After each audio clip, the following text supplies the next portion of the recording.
पुंडलीक वरदे हरिविठ्ठल श्री ज्ञानदेव तुकाराम गोपाल कृष्ण भगवान की जय। मौली ज्ञानेश्वर महाराज की जय। जगद्गुरु तुकाराम महाराज की जय। हे विषय जयाते नाकळिती तया सुख दुःख दोन्ही न पवती आणि गर्भवासु संगती नाही तया। ग्रंथराज ज्ञानेश्वरी अध्याय क्रमांक 2। हे विषय जयाते नाकळिती तया सुख दुःख दोन्ही न पवती आणि गर्भवासु संगती नाही तया। बीड शहर वाडिया वाचनालय इथे चालू असलेला आपला ज्ञानेश्वरी अभ्यास वर्ग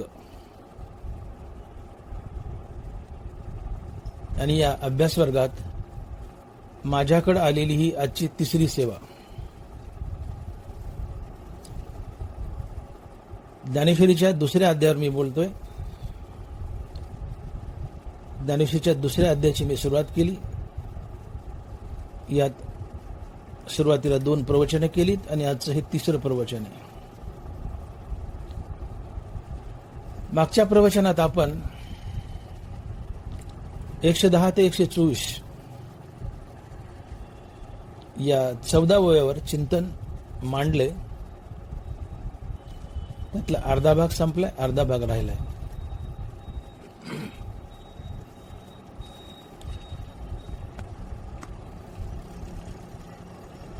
दुसऱ्या अध्यायाच्या आरंभीच भगवान अर्जुनाला असा उपदेश करतायत, ज्ञानोबारा लिहितायत की देखे विवेकी जे होती ते या दुहिती न सोचती, होय जा हे भ्रांती मनोनिया। देखे विवेकी जे होती ते या दुहिते न सोचती, होय जा हे भ्रांती मनोनिया। अर्जुना, संतांची भ्रांती गेलेली असते आणि म्हणून संतांना जन्म मृत्यू खोटे वाटतात। विवेकी म्हणजे संत। संत तेत विवेका असणे केजी। विवेकी म्हणजे फक्त संतच। संतांची भ्रांती गेलेली असते म्हणून त्यांना जन्म मृत्यू खोटे वाटतात। अर्जुना, तुझी भ्रांती गेलेली नाहीये म्हणून तुला जन्म मृत्यू खरे वाटतात आणि म्हणून तू युद्ध करण्याचं टाळतोयस। मी मारणारा आणि समोरचे मरणारे असं तुला वाटतंय का? तर तू जन्म मृत्यू खरे मानतोयस का? तर तुझी अद्याप भ्रांती गेलेली नाही। भ्रांती म्हणजे भ्रम, जे खोटं असतं पण खोटं असून खरं वाटतं याला भ्रांती म्हणतात। भ्रांती म्हणजे भ्रम, गैरसमज। जगत मिथ्या आहे तरी ते सत्य वाटतं, ही भ्रांती असते। मी देह नसून आत्मा आहे हे खोटं वाटतं। मग मी देह आणि देह संबंधीने माझं मनुष्य असं समजतं, ही भ्रांती आहे। आणि मी देह नसून आत्मा आहे अशा बोधावर आरूढ होणं म्हणजे भ्रांती जाणं, अज्ञान जाणं, माया जाणं, अविद्या जाणं।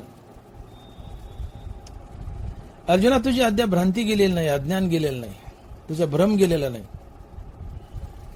तू जगत सत्य मी देहाने मी देह संबंधीने माझं असं समजतोयस म्हणून तुला जन्म मृत्यू खरे वाटताय। तर याचं उत्तर ज्ञानोबारांनी मागच्या प्रवचनात दिलंय, त्यावर आपण बोललोय की अर्जुना, तुला जन्म मृत्यू खरे वाटतात याचं कारण काय? तर ज्ञानोबारा लिहितात की हे नेनावया हेची कारण जे इंद्रिय अधीनपण तेही आकळी जे अंतकरण म्हणून भ्रमे। हे नेणावा हेची कारण जे इंद्रिय अधीनपण, ते आकळी जे अंतकरण म्हणून भ्रम आहे. अर्जुना, तुला जन्ममृत्यू खरे वाटतात का? तर तुझ्या मनाला भ्रांती झाली आहे. आणि का भ्रांती झाली आहे? तर अंतकरणावर इंद्रियाचा पगडा असतो. आपल्या अंतकरणावर, आपल्या मनावर इंद्रियाचा पगडा असतो. इंद्रिय मनाला आपल्या कचाट्यात घेतात. खरं पाहिलं तर मन देव आहे. इंद्रिया माझी 11 ते मन मी जाणावे, भूता माझी स्वभावे चेतना मी. भगवंत गीतेत बोलतात, नरबारा लिहितात, इंद्रिया माझी 11 ते मन मी जाणावे, भूता माझी स्वभावे चेतना मी. मन हे देव आहे, मन कृष्ण आहे. मन देव असून स्वतःला जीव मानतं का? तर त्याला भ्रांती झाली, भ्रम झालाय. कसला? ते मी देह आणि देह संबंधीने माझं असं मानण्याचं. आणि मन देव असून स्वतःला जीव का समजतंय? तर हे मन इंद्रियाच्या अधीन गेलंय, इंद्रियाच्या कचाट्यात गेलंय. या इंद्रियांचा मनावर पगडा आहे आणि म्हणून त्याला भुरळ पडली, भ्रांती झाली. ते स्वतःला देह समजते आणि देह संबंधीने माझं समजतंय. आणि मग इथं भगवंत अर्जुनाला असा बोध करतायत की अर्जुना,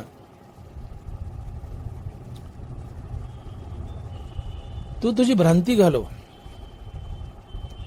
अर्थात तू अशा बोधावर आरूढ हो की मी देह नसून आत्मा आहे. मग तुला जन्म मृत्यू खोटे वाटतील आणि तू सहजच युद्धाला तयार होशील. अर्थात तुझी भ्रांती गेल्यावर तू युद्धही करशील आणि तू मुक्तही होशील. भ्रांती जाणं ही मुक्ती असते. मी देह नसून आत्मा आहे ही भ्रांती जाणं आहे, आणि मी देह नसून आत्मा या बोधावर आरूढ झालो ही मुक्ती असते. अर्जुना, तू तुझी भ्रांती घालव.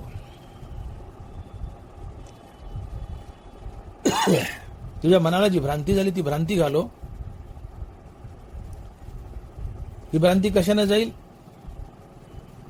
तर ज्ञानोबा म्हणतात, तू ज्ञानेंद्रियाचे विषय भोगू नकोस. तुझे अर्थात तुझ्या मनाची भ्रांती जाईल. ज्ञानेंद्रियाचे विषय भोगले ते ज्ञानेंद्रिय मनाला आपल्या ताब्यात घेतात. मन देव असूनही स्वतःला विसरतं, ते स्वतःला जीव समजतं. ही मनाला झालेली भ्रांती असते आणि या भ्रांतीमुळे तुम्ही पुन्हा पुन्हा जन्म मरण्याच्या फेऱ्यात अडकतात. मग अर्जुना, तू ज्ञानेंद्रियाचे विषय भोगू नको. या इंद्रियातून मनाची सुटका होईल, त्याची भ्रांती जाईल. भ्रांती गेली की तू मुक्त होशील. पण तू ज्ञानेंद्रियाचे विषय भोगलेस, ते ज्ञानेंद्रिय मनावर आपला पगडा बसवतील, मनाला आपल्या ताब्यात घेतील. तुझ्या मनाला भ्रांती होईल. मन देव असूनही स्वतःला जीव समजेल आणि ते कायमचं जन्म मरणाच्या फेऱ्यात तर अडकेलच. परंतु याशिवाय आणखीन 3 तोटे होतील. आणि ती 3 तोटे आपण मागच्या वेळेस पाहिलीत. आणि ती 3 तोटे आहेत. 1, तू ज्ञानेंद्रियाचे विषय भोगशील तर अर्जुना तुझ्या जीवनात सुख दुःखाची निर्मिती होईल. 2, तू ज्ञानेंद्रियाचे विषय भोगशील तर तुझ्या जीवनात पाप पुण्याची निर्मिती होईल आणि पाप पुण्य तुला संसारात बांधेल. आणि 3,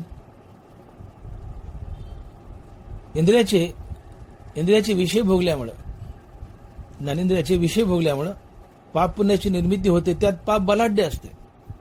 सुख पाता जवा पडे, दुःख पर्वता एवढे. तसं पुण्यही जवा एवढं आणि पाप पर्वता एवढं. आणि मग हे पाप पर्वता एवढं आहे, बलाढ्य, खूप मोठं आहे. हे पाप तुला नरकाला नेईल. हनुमंताना बोलतात की विषयाचे ध्यान विपाय वाहे मन, तरी एसनी पतन गिवंसित पावे.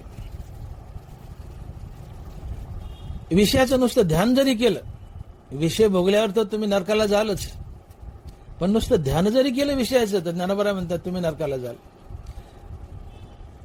कारण विषयाचं ध्यान केलं की विषय भोगाविषयी वाटतात, मनुष्य तिकडे खेचला जातो, विषय भोगतो, पापाची निर्मिती करतो आणि पाप त्याला सरळ नरकाला घेऊन जातो. मग नुसतं विषयाचं ध्यान जरी केलं तर तुम्ही नरकाला जाता. भोगल्यावर तर जालच जाल. विनोदाने एक मनुष्य म्हटला, मला हिरव्या मिरच्या खाल्ल्या की हगवण लागते, मला हिरव्या मिरच्या खाल्ल्या की हगवण लागते, एक मनुष्य म्हटला. दुसरा म्हणतो, तुला तरी हिरव्या मिरच्या खाल्ल्यावर हगवण लागते, मला हिरव्या मिरच्या नुसत्या गाड्यावर पाहिल्या तर हगवण लागते, नुसत्या पाहिल्या तर हगवण लागते. तसाच प्रकार आहेत. ज्ञानोबा बोलतायत, विषयाचे ध्यान विपाय आहे मन, येसनी पतन गिवंसित पावे. ज्ञानेंद्रियाचे विषय भोगल्यावर तर तुम्ही नरकाला जालच, पण नुसतं विषयाचं चिंतन केलं, विषयाचं ध्यान केलं तरी तुम्ही नरकाला जाल.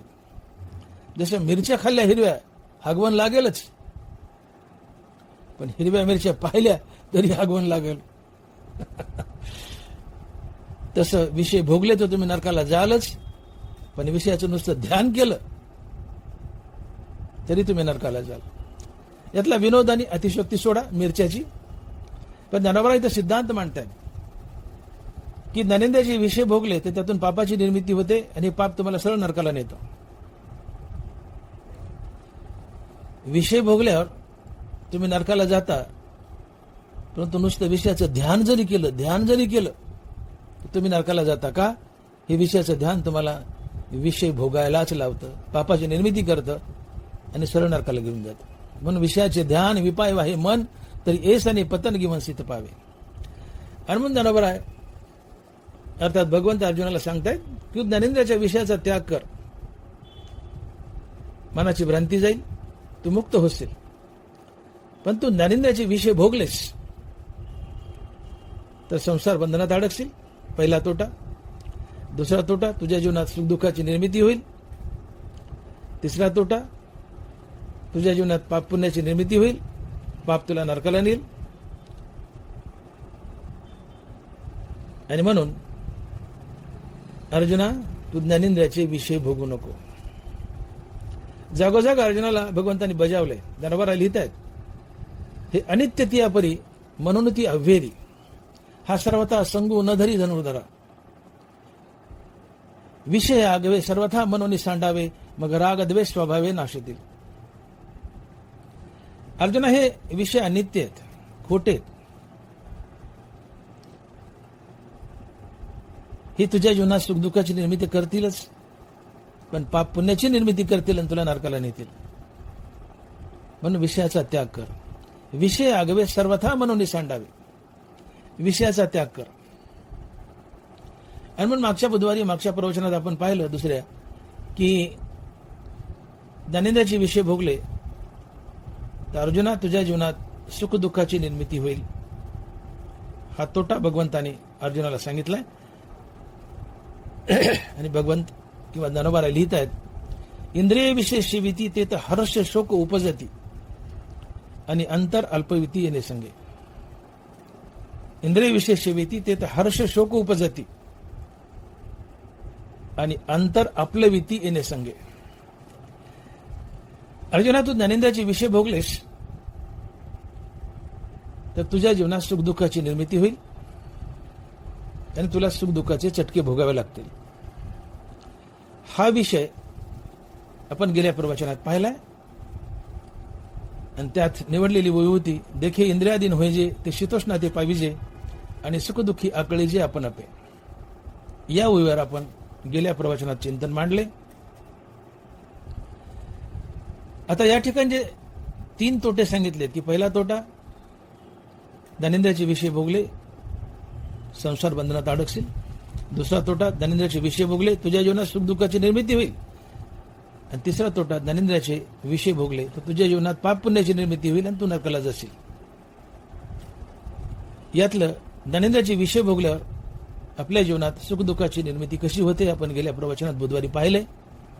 आज आपल्याला पाहायचे की ज्ञानेंद्रियाचे विषय भोगल्यावर आपल्या जीवनात पाप पुण्याची निर्मिती कशी होते आणि पाप पुण्य आम्हाला संसारात कसं बांधतं. आणि यासाठी निवडलेली प्रस्तुत ओवी आहे, धनवारा लिहितात, हे विषय जया ते ना कळीती तया सुख दुःख दोन्ही न पवती आणि गर्भवासू संगती नाही तया. या ओळीवर आज आपल्याला चिंतन मांडायचे. हे विषय जया ते ना कळीती तया सुख दुःख दोन्ही न पवती आणि गर्भवासू संगती नाही तया.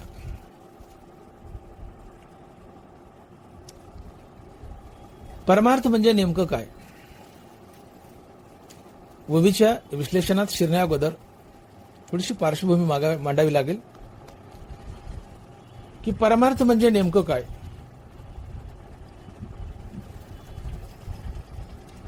तर ज्ञानोबारायांनी परमार्थाची केलेली उत्कृष्ट व्याख्या, परमार्थाच्या ज्ञानेश्वरी ठिकठिकाणी अनेक व्याख्या आल्या, परंतु ज्ञानोबारायांनी परमार्थाची सर्वात उत्कृष्ट केलेली व्याख्या ती म्हणजे आपलं जीवन पाप पुण्यरहित होण्यासाठी आयुष्यभर केलेली रामनामाची साधना म्हणजेच परमार्थ. आपलं जीवन पाप पुण्यरहित होण्यासाठी आयुष्यभर केलेली रामनामाची साधना म्हणजेच परमार्थ. नाथ महाराज याची साक्ष देत आहेत. नाथ महाराज लिहित आहेत, सुकृत दुष्कृत समान समी तेची पाविजे मनुष्यभूमी, जे पडे विषमी ते स्वर्गग्रामी का नरकी. सुकृत दुष्कृत समान समी तेची पाविजे मनुष्यभूमी, जे पडे विषमी ते स्वर्गग्रामी का नरकी. नाथ महाराज म्हणतात की तुमच्या पदरी गडगंज पुण्य आणि उगा नगभर पाप आहे, तुम्ही स्वर्गाला जाता. तुमच्या पदरी गडगंज पाप आहे आणि नगभर पुण्य, तुम्ही नरकाला जाता. तुमच्या पदरी पाप पुण्य समान आहे, तुम्ही पुन्हा मनुष्य होता. आणि तुमच्या पदरी पाप पुण्य शिल्लक नाही, तुम्ही मुक्त होता. सुकृत दुष्कृत समान समी तेची पाविजे मनुष्यभूमी, जे पडे विषमी ते स्वर्गग्रामी का नरकी. नाथ महाराज, तुमच्या पदरी गडगंज पुण्य आहे, तुम्ही स्वर्गाला जाल. तुमच्या पदरी गडगंज पाप आहे, तुम्ही नरकाला जाल. तुमच्या पदरी पाप पुण्य समान आहे, तुम्ही पुन्हा मनुष्य व्हाल. तुमच्या पदरी पाप पुण्य शिल्लक नाही, तुम्ही मुक्त व्हाल. मुक्त व्हाल. आणि म्हणून जीवन पाप पुण्य रहित करा. ज्या दिवशी तुमचं जीवन पाप पुण्य रहित होतं, त्या दिवशी श्रीगुरु तुम्हाला स्वतःहून शोधत येतो आणि अंबरमास्मी या महावाक्याचं श्रवण करून तुम्हाला मुक्त करतो. म्हणून परमार्थाची खरीखुरी व्याख्या जर काय ठरत असेल तर आपलं जीवन पाप पुण्य रहित करण्यासाठी आयुष्यभर केलेली रामनामाची साधना म्हणजेच परमार्थ. जीवन पाप पुण्य रहित करा. जीवनामध्ये नगभरही पाप पुण्य शिल्लक असेल तर ते भोगण्यासाठी पुन्हा पुन्हा जन्म धरावे लागतात आणि 84 लक्ष योनीमध्ये अडकावं लागतं. ज्ञानोबारायांची साक्ष देत आहेत. माऊली लिहित आहेत, अगा कर्मे जे वरावे तैतीही सुखदुःखी फळावे आणि तया ते भोगावया यावे देहा एका. अगा कर्मे जे वरावे तैतीही सुखदुःखी फळावे आणि तया ते भोगावया यावे देहा एका. तुमच्या जीवनात नगभर जरी पाप पुण्य शिल्लक असेल तर ते भोगण्यासाठी तुम्हाला पुन्हा पुन्हा जन्म धरावे लागतात. ते पाप पुण्य भोगूनच पार पाडावं लागतं. 84 लक्ष योनीत पुन्हा पुन्हा अडकावं लागतं. आणि म्हणून आपल्या जीवनात पाप पुण्य शिल्लक राहू देऊ नका. आणि म्हणून ज्ञानोबराय परमार्थाची व्याख्या करतात की आपलं जीवन पाप पुण्यरहित होण्यासाठी आयुष्यभर केलेली रामनामाची साधना म्हणजेच परमार्थ.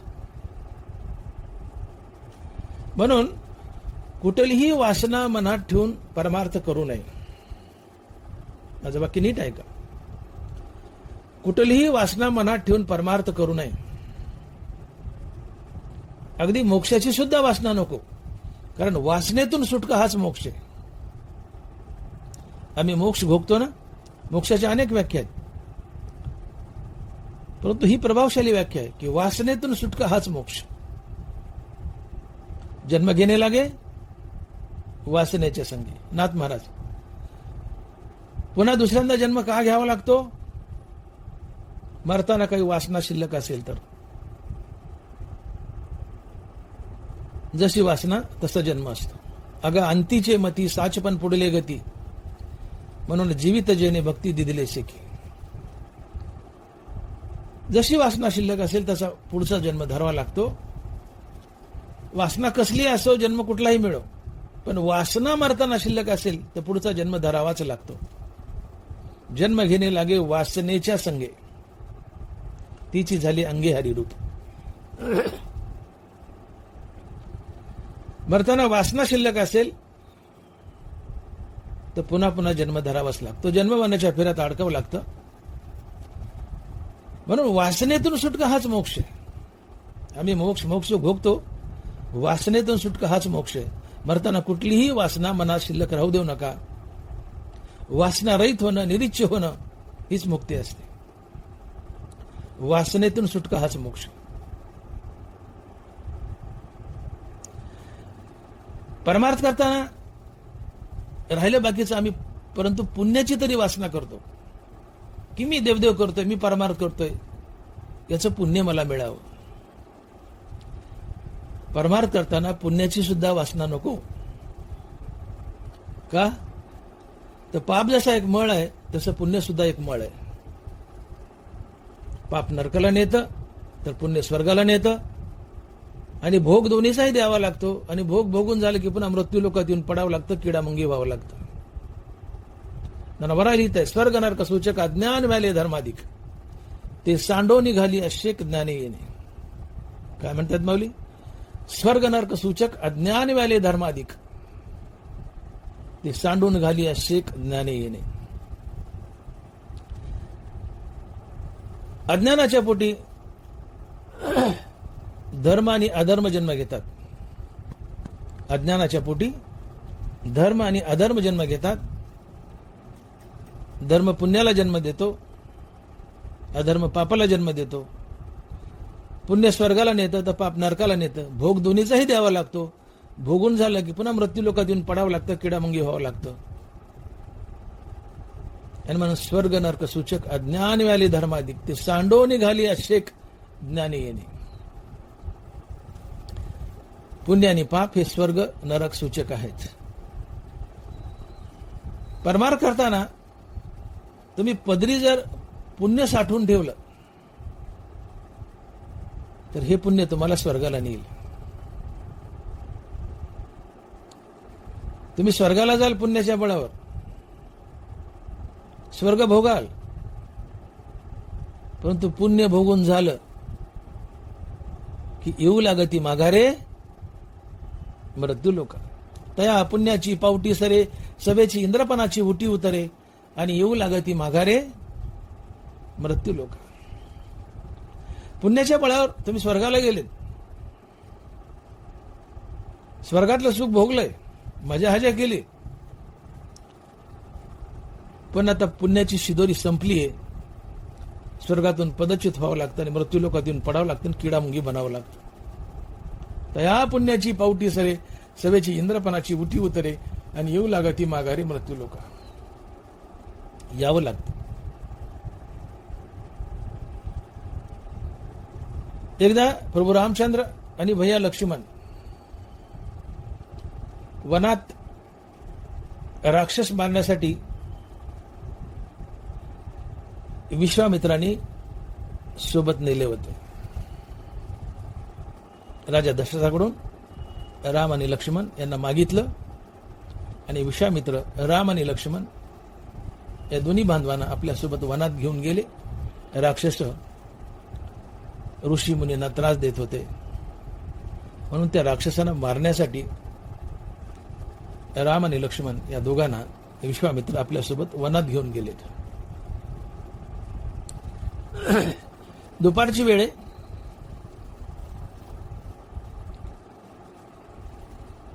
ऊन उतरावं म्हणे एका झाडाखाली तिघही बसलेत. तेवढ्यात गुरु विश्वामित्र हसले.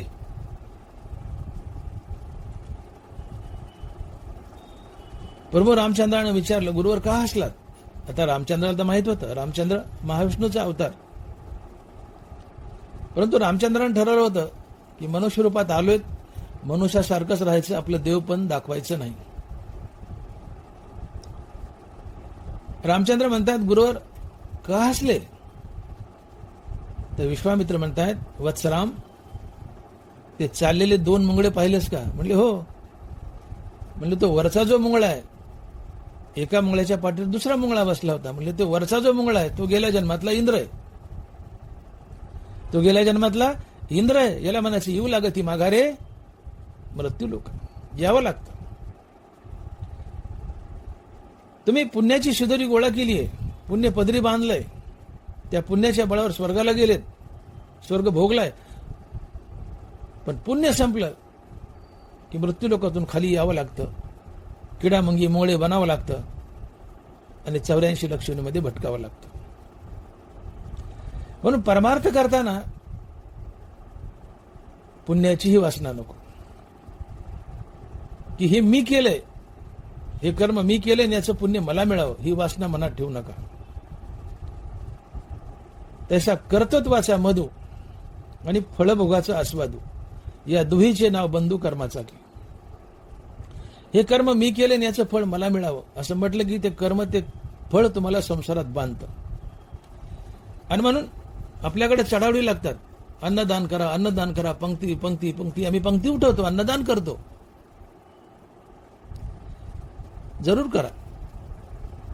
पण हे अन्नदान केल्यानंतर किंवा कुठलंही दान केल्यानंतर, कुठलंही पुण्य मिळवल्यानंतर ते पुण्य भगवंताला अर्पण करा, आपल्या पदरी बांधून ठेवू नका. तुम्ही पुण्य जर पदरी बांधलं तर ते पुण्य तुम्हाला स्वर्गाला नेईल. तुम्ही टोपल्यानं पुण्य करा, पोत्यानं पुण्य करा, पण ते पुण्य भगवंताला अर्पण करा. आपलं प्रत्येक कर्म देवाची पूजा म्हणून करा. आपले प्रत्येक कर्म ईश्वरार्पण बुद्धीनं करा. हरिनाम घेत घेत आपलं प्रत्येक कर्म हरिनाम घेत घेत, कर्माभिमानाने फलेच्या टाकून, कर्तव्य आणि प्रभुपूजा समजून ईश्वराप्रित्यर्थ व ईश्वरार्पण बुद्धीने करा. ते कर्म आणि त्या कर्माचं फळ भगवंताला जातं आणि ते पुण्य भगवंताकडं, भगवंताच्या बँकेत सेफ डिपॉझिट म्हणून डिपॉझिट असतं. ते तुम्हाला कधीही वापरता येतं. ते भगवंताच्या बँकेत टाका, स्वतःकडे राखून ठेवू नका. स्वतःच्या पदरी बांधलं हे पुण्य तुम्हाला स्वर्गाला नेईल, स्वर्गातलं सुख भोगाल. पण पुण्य संपलं की पुन्हा मृत्यू लोकात येऊन पडावं लागेल, किडा मुंगी मुंगळा झाडझुडूप व्हावं लागेल, 84 लक्ष योनीत फिरावं लागेल. अलग लक्षात. म्हणून तुम्ही कितीही पुण्य करा, गडगंज करा. तुम्ही असे म्हणू शकाल की मग आम्ही पुण्य करूच नाही का? जरूर करा, जरूर करा. टोपल्यानं करा, पोत्यानं करा, कितीही पुण्य करा, पण हे पुण्य भगवंताच्या बँकेत डिपॉझिट ठेवा. इथे प्रत्येक गोष्ट पुण्यानेच मिळते. तिळ तिळ पुण्य साचा पडे, तरी ते बहुता जन्मी जोडे, वाचेसी नाम तुझे आतोडे, समागम घडे संतांचा. हा परमार्थाचा केंद्रबिंदू आहे. काय? तिळतिळ पुण्य साचा पडे. थोडं थोडं थोडं थोडं पुण्य साठवावं लागतं. तेव्हा पुण्याच्या बळावर तुमच्या तोंडात देवाचं नाव येतं. या पुण्याच्या बळावर संत भेटी होते, संत तुम्हाला मुक्त करतात. आणि म्हणून मी म्हणलं हे तुकोबारायचं चरण परमार्थाचा केंद्रबिंदू आहे. तिळतिळ पुण्य साचा पडे, तरी ते बहुता जन्मी जोडे, वाचेसी नाम तुझे आतुडे, समागम घडे संतांचा. पुण्याशिवाय इथं काहीच मिळत नाही. बहुत सुकृताची जोडी, म्हणून विठ्ठल आवडी. आम्हाला विठ्ठल का आवडतो? आम्ही फार पुण्य केले, फार पुण्य केले म्हणून विठ्ठल आवडतो. जन्मजन्मी आम्ही बहु पुण्य केले, तेव्हा या विठ्ठले कृपा केली. नामदेव महाराज, आम्ही प्रत्येक जन्मात अनेक जन्मात गडगंज पुण्य केले आणि या पुण्यामुळं विठ्ठलानं आमच्या कृपा केली, आम्हाला मुक्ती दिली. इथं कुठलीही गोष्ट पुण्याने मिळते. पुण्याशिवाय काही मिळतच नाही. पुण्य हे कॅश आहे. जसं संसारामध्ये पैशाशिवाय काही मिळत नाही, तसं संसारात आणि परमार्थात दोन्ही ठिकाणी पुण्याशिवाय काही मिळत नाही. पदरी पुण्य असेल, नशीब घडतं, श्रीमंती लाभते, पैसा धनदौलत मिळते.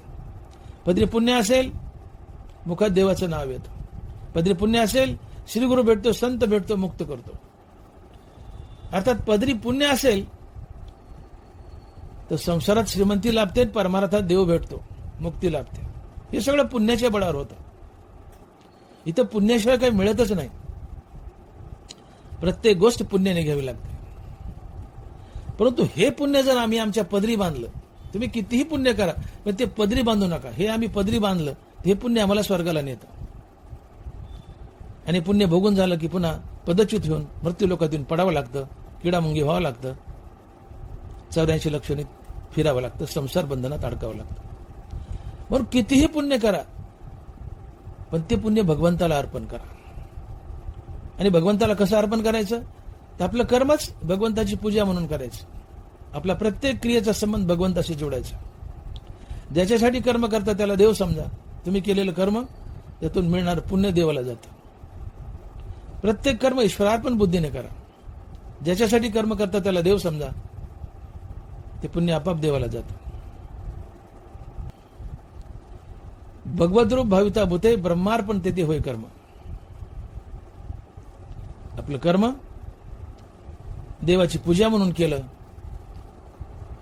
की ते भगवंताला अर्पण होतं.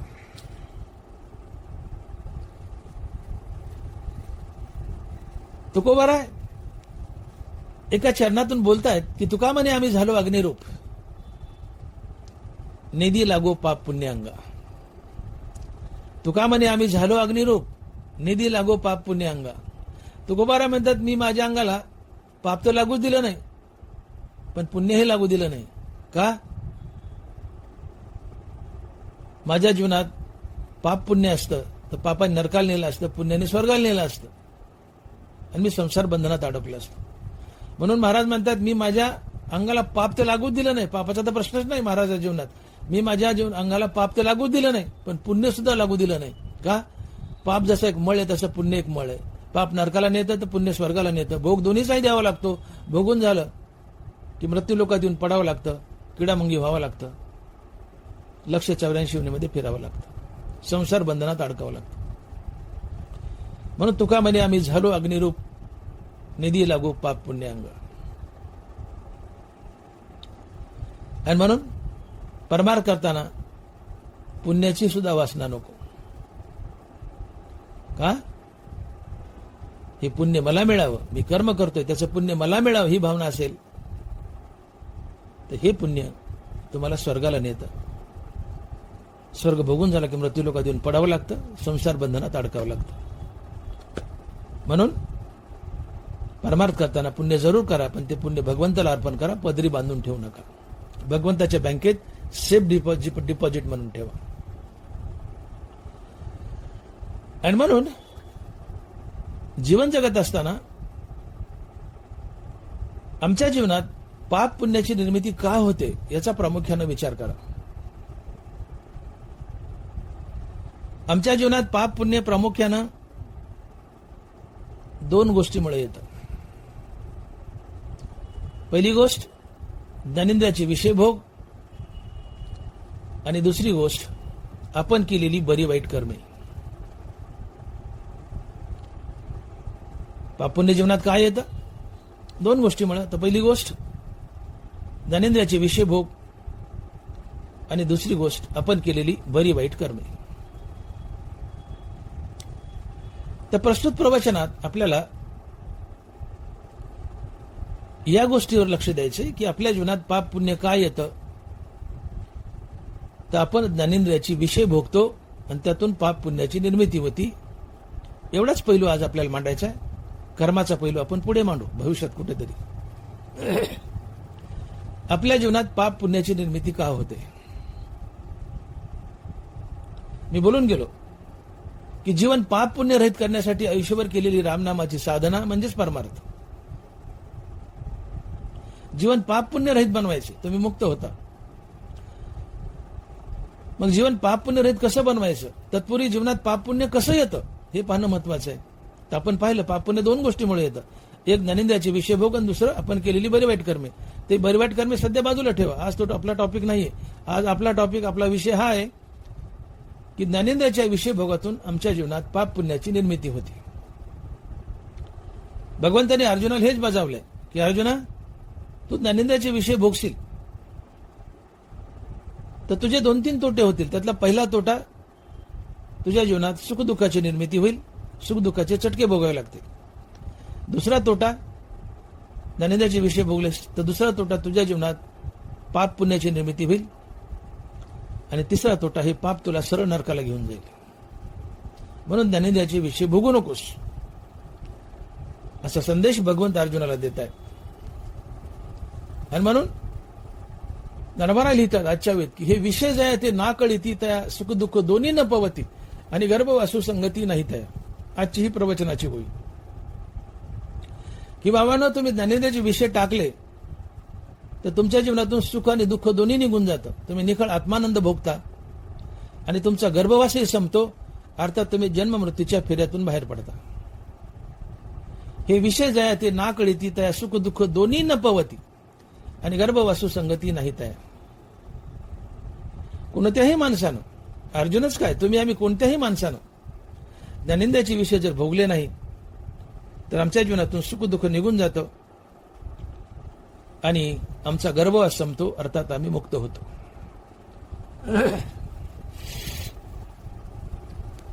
मग मी असा विषय किंवा असा प्रश्न उभा केला की ज्ञानेंद्रियाच्या विषय भोगातून आमच्या जीवनात पाप पुण्याची निर्मिती कशी होते. तर एकूण 5 ज्ञानेंद्रिय आहेत: कान, नाक, डोळा, जीभ आणि त्वचा.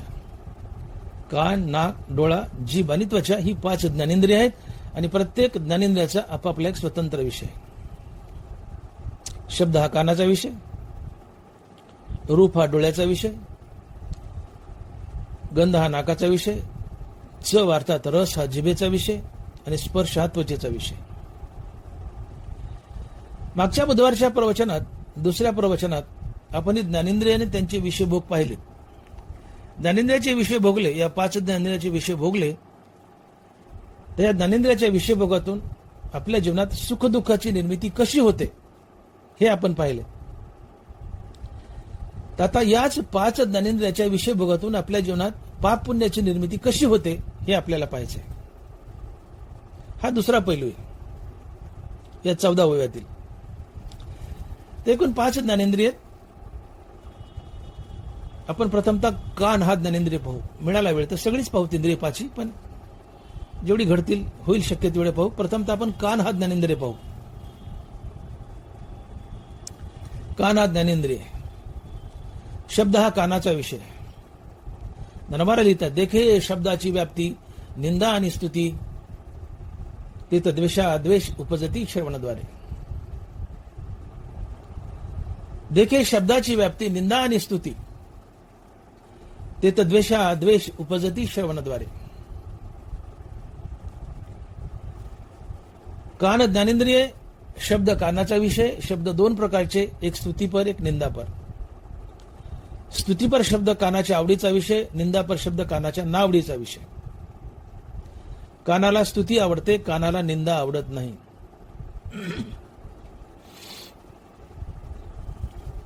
उदाहरणार्थ, एखाद्या माणसाने तुमची स्तुती केली आहे.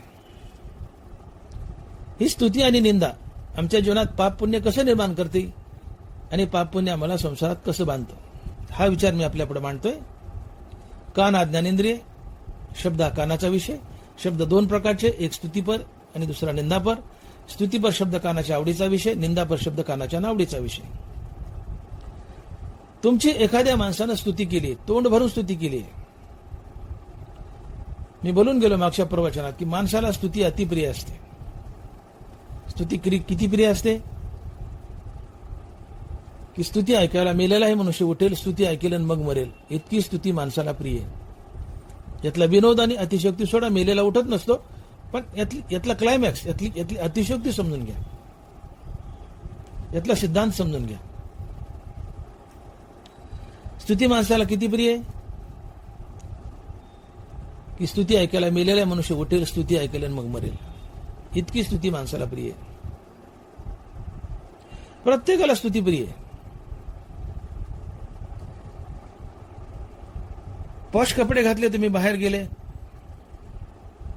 कुणीच तुमच्याकडे पाहिलं नाही आणि कुणी स्तुती केली नाही छान दिसते म्हणून, घरी आले तुम्ही भराभर कपडे उतरतात फेकून देतात. का तर कुणी तुम्हाला पाहिलं नाही, कुणी तुमची स्तुती केली नाही. तुम्हाला वाटतं कोणतरी पाहावं माझ्याकडे टकलं आणि मला नवाजावं, मुलगा असो मुलगी असो. तुम्ही नटलायत, बाहेर गेलो, तुम्हाला वाटतं आमची स्तुती व्हावी. कुठलं एखादं चांगलं काम केलं, माणसाला वाटतं माझी स्तुती व्हावी. आज मी प्रवचन करतोय, चांगलं झालं, मला वाटतं 4 लोकांनी माझी स्तुती करावी. पण हे घातक आहे, स्तुती घातक आहे. आणि मग तुकोबरा बोलले की लोक मान वमना समान मानाने एकांती राहणे विठोसाठी. लोकमान, लोक स्तुती अर्थात लोकांना दिलेला मान, लोकांना केलेली स्तुती ही वमना समान म्हणजे उलटी समान तुच्छ माना. स्तुती आणि मान सन्मान हे एक विष आहे. त्या स्तुतीने मान सन्मानाने तुमचा अहंकार पुष्ट होतो आणि अहंकार तुम्हाला सरळ नरकाला घेऊन जातो. तुका म्हणे नरकी घाली अभिमान, तुका म्हणे नरकी घाली अभिमान, जरी होय ज्ञान गर्व ताठा. हा अहंकार, हा अभिमान तुम्हाला नरकाला नेतो. स्तुती ऐकली की तुम्हाला अभिमान होतोच, मनुष्य फुगतोच, फुगतो नाही फुटतोच. ज्या माणसाचं वाटोळ झालंय ते स्तुती ऐकल्यामुळेच झाले, स्तुतीने फुगल्यामुळेच झाले. थोडी प्रसिद्धी मिळाली की माणूस कुठंच बसत नाही, ठ्याठ्या ठ्याठ्या ठ्याठ्याच करतो, नाचत असतो नुसता. स्तुती, मनुष्य स्तुतीचा वेडा आहे, स्तुतीचा वेडा आहे. पण स्तुती तुम्हाला नरकाला नेते. स्तुतीमुळे टोकाचा अहंकार, अहंकारामुळे नरकवास. स्तुती भोगू नका, स्तुती जहर आहे. स्तुतीला उलटीसारखं तुच्छ माना. स्तुतीने कधी आनंद नका, न्यूट्रल राहा. तुमची कोणी स्तुती केली आहे, कुठल्याही कारणामुळे खूप स्तुती केली, तोंड भरून तुमचं वर्णन केले, तारीफ केली, ज्याने तुमची स्तुती केली तात्काळ त्या माणसाबद्दल तुमच्या मनात रागद्वेष असतात ना, राग निर्माण होतो. राग म्हणजे भांडणातला राग नाही, राग म्हणजे प्रेम, प्रीती. ज्याने स्तुती केली, तोंड भरून तुम्हाला नावाजलंय, त्या स्तुती करणाऱ्या माणसाबद्दल तुमच्या मनात तात्काळ राग अर्थात प्रेम, प्रीती निर्माण होते. आणि या प्रीतीतून तुम्ही त्या माणसासोबत सद्वर्तन करता आणि सद्वर्तनातून पुण्याचा जन्म होतो. आणि पुण्य तुम्हाला संसारात बांधतं. आगा कर्मे जे वरावे तैतीही सुखदुःखी फळावे आणि तया ते भोगावया यावे देहा एका. तुमच्या जीवनात मुंगीच्या पायात काही पुण्यपाप शिल्लक असेल ते भोगण्यासाठी पुन्हा पुन्हा जन्म धरावे लागतात, संसार बंधनात अडकावंच लागतं. तुमची कोणी स्तुती केली आहे, नावाजले, त्या स्तुती करणाऱ्या माणसाबद्दल तुमच्या मनात राग निर्माण होतो. राग म्हणजे प्रेम, प्रीती. आणि तुम्ही त्याच्याबरोबर सद्वर्तन करता. का? कानाला स्तुती गोड लागते. तुमची स्तुती केली, कानाला स्तुती भोगली, स्तुती कानाला गोड लागते. तात्काळ तुमच्या मनात त्या स्तुती करणाऱ्या माणसाबद्दल राग अर्थात प्रेम, प्रीती निर्माण होते. मग तुम्ही त्याच्यासोबत सद्वर्तन करता आणि सद्वर्तनातून हमेशा पुण्याचा जन्म होतो. पुण्याचा जन्म सद्वर्तनातून होतो. जे निपजे सत्वगुणे तया सुकृत असे म्हणे श्रोत समूह. नवराची साक्ष देतात की पुण्याचा जन्म कुठून होतो? सत्वगुणातून, चांगल्या वागण्यातून पुण्याचा जन्म होतो. म्हणून या कारणे जे निपजे सत्वगुणे त्या सुकृत असे म्हणे श्रोत समूह. नवरा सांगतात की सद्वर्तनातून, सत्वगुणातून पुण्याचा जन्म होतो. तुमची कोणी स्तुती केली, ज्याने स्तुती केली तात्काळ त्याच्याबद्दल तुमच्या मनात राग, प्रेम, प्रीती. या प्रीतीतून तुम्ही त्याच्याबरोबर सद्वर्तन करता, सात्विक वर्तन करता आणि सद्वर्तनातून, सात्विक वर्तनातून, सत्वगुणातून पुण्याचा जन्म होतो. आणि पुण्य तुम्हाला संसारात बांधतं. आगा कर्मे जे वरावे तैतीही सुखदुःखी फळावे आणि तया ते भोगावया यावे देहा एका. आता दुसरी बाजू बघा. 4 फुलाच्या माळा घालतात, 4 खेटराच्या माळा घालतात. कुणी तुम्हाला चांगलं म्हणणार असतं, कुणी नाव ठेवणार असतं. एखादं उपट सोडे कुठल्या कारणाने तुमची निंदा नालास्ती करू लागले. अनेक कारण आहेत.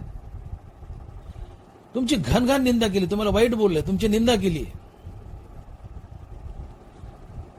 आत हृदयात अहंकार सुप्त अवस्थेत दडलेला असतो. तो अहंकारातून डुसणी मारतो आणि म्हणतो बघ बघ त्याने तुझी निंदा केली. हा अहंकार तुम्हाला अर्थात तुमच्या कानाला ही निंदा भोगायला लावतो.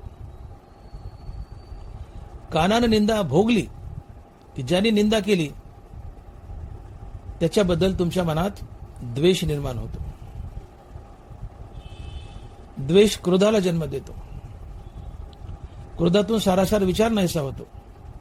सारासार विचार नाहीसा झाला की बुद्धिभ्रष्ट होते. बुद्धिभ्रष्ट झाले की तुम्ही त्या माणसासोबत गलिच्छ वर्तन करता, त्याला हाणता मारता शिवीगाळ करता आणि या गलिच्छ वर्तनातून पापाचा जन्म होतो. आणि पाप म्हणलं की ते भोगूनच पार पाडावं लागतं. तुम्ही संसार बंधनात अडकतात. आणि मग नवरा लिहितात आगा कर्मे जे वरावे ते ती सुखदुःखी फळावे आणि तया ते भोगावाये यावे देहा एक. भगवंत बोलतात ध्याय तो विषयान पुसा संगस्तेषु जायते संगा संजयाते कामा कामात क्रोधो भी जायते क्रोधात भवती सम्मोहा सम्मोहात स्मृतिविरम स्मृतिभंशात बुद्धिनाशो बुद्धिनाशात प्रणश्यते. तुमची निंदा केली, अहंकाराने यातून डुसणी मारली, म्हणजे बाग तुझी निंदा केली, तुला वाईट बोलला. हा अहंकार तुमच्या कानाला निंदापर शब्द भोगायला लावतो. तुमचे कान निंदापर शब्द भोगतात. ज्यांनी निंदा केली त्याच्याबद्दल तात्काळ द्वेष, द्वेषातून क्रोध, क्रोधातून सारासार विचार नाहीसा होतो. त्यातून बुद्धिभ्रष्ट, त्यातून गलिच्छ वर्तन, गलिच्छ वर्तनातून पापाचा जन्म. पाप आणि पुण्य म्हणलं की संसार बंधन आलंच. आगा कर्मे जे उरावे. मग मला सांगायचं तुम्हाला संसारात कुणी बांधलं? पुण्य आणि पाप. पुण्य पाप कशामुळं? रागद्वेष. रागद्वेष कशामुळं? ज्ञानेंद्रियाचे विषयभोग. ज्ञानेंद्रियाचे विषयभोग कशामुळं? अहंकारामुळं. मग अहंकाराला मारा ना. सगळ्याच्या मुळाशी, संसार बंधनाच्या मुळाशी कारण कोण आहे? अहंकार. अहंकारामुळे तुम्ही ज्ञानेंद्रियाचे विषय भोगले. ज्ञानेंद्रियाच्या विषय भोगातून रागद्वेष निर्माण झाले. रागद्वेषातून पुण्यपाप निर्माण झालं आणि पुण्यपापाने तुम्हाला संसारात बांधलं.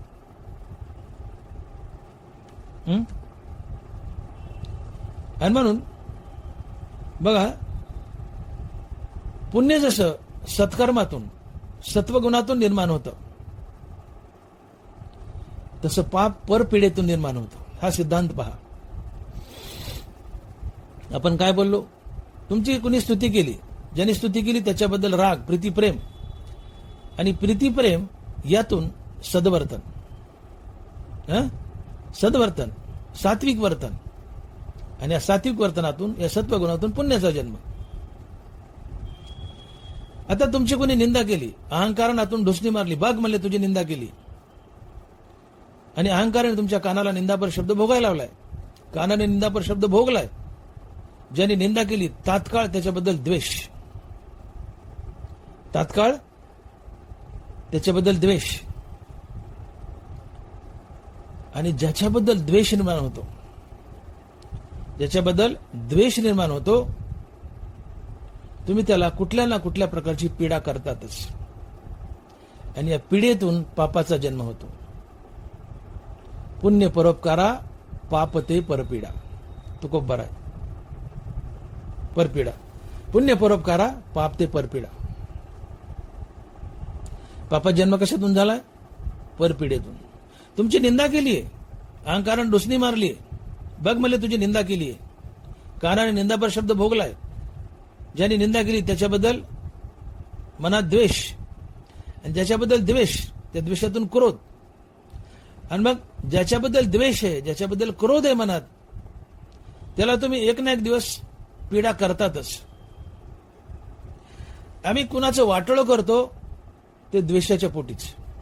कुणाला हाणतो, मारतो, गलिच्छ वर्तन करतो, हे द्वेषापोटी.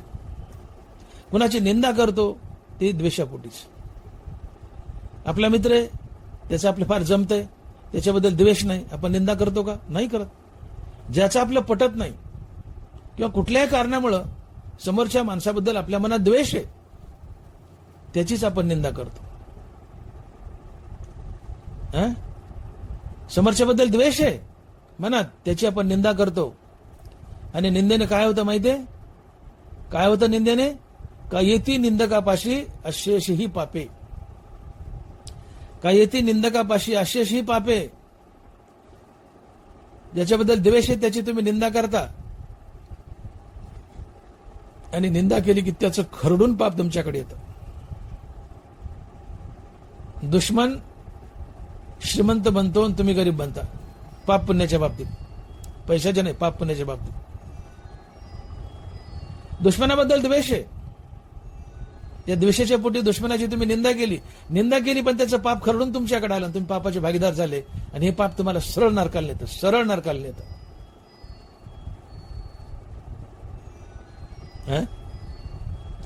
आणि म्हणून कुणाचीही निंदा करू नका.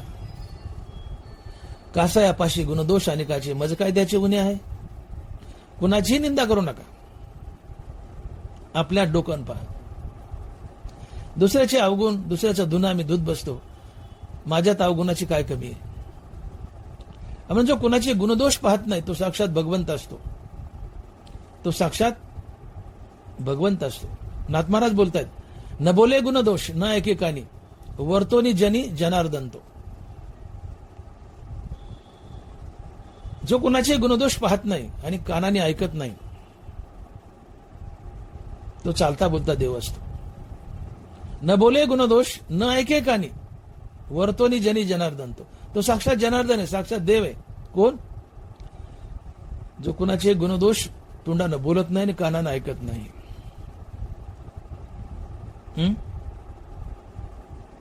10 माणसं वाटेन चाललेत, त्यातल्या एका माणसाकडे बोट केलं आणि म्हटलं हा माणूस फार चांगला आहे. तर एकाला चांगलं म्हणलं, एकाची स्तुती केली, तर उरलेल्या 9 माणसाची निंदा केल्याचं पाप तुम्हाला लागतं. आणि म्हणतो तुकोबाराय म्हणतात की एका म्हणता भले आणि का सहजचे निंदिले. एका म्हणता भले आणि का सहजचे निंदिले. म्हणून कोणाला चांगले म्हणू नका आणि वाईटे म्हणू नका. गुन्हे पाहू नका आणि दोषे पाहू नका. कासायापाशी गुणदोष अनेकाचे, म्हणजे काय त्याचे उणे आहे.